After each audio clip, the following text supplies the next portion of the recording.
لا إله إلا الله لا إله إلا الله ما لنا رب سواه. صلی علی رسوله الکریم. اما بعد، اعوذ باللہ من الشیطان الرجیم. بسم اللہ الرحمن الرحیم.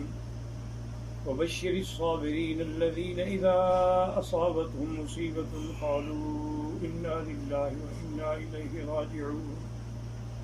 اولئک علیہم صلوات من ربهم ورحمہ واولئک هم المہتدون.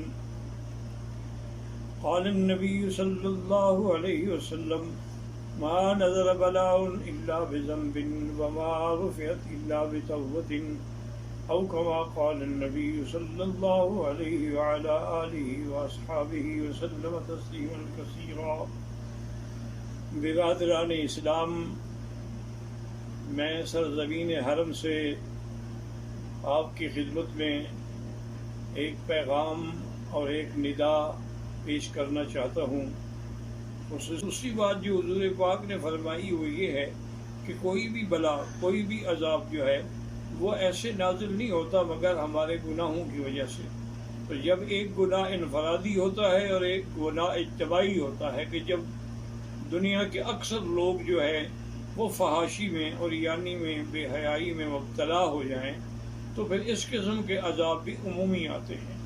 اور کبھی لوگوں پر ظلم کرنے کی وجہ سے بھی عذاب آتا ہے.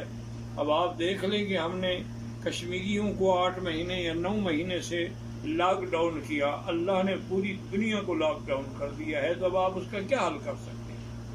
اور دوسری گزارش یہ ہے کہ میں اپنے تمام مسلمان بھائیوں سے اپیل کرتا ہوں کہ وہ گھبرائیں نہیں بلکہ اللہ کی طرف رجوع کریں، اور ہر مسلمان 2 رکعت نماز پڑھ کے، کیونکہ یہی میرے آقا کا عمل تھا کہ اذا حضبہ امر بادر الی الصلاۃ، جب آپ کو کوئی مشکل پیش آتی تو فوراً آپ نماز پڑھتے، اور اس کے ساتھ ایک تسبیح درود شریف، درود ابراہیمی جو نماز میں پڑھا جاتا ہے.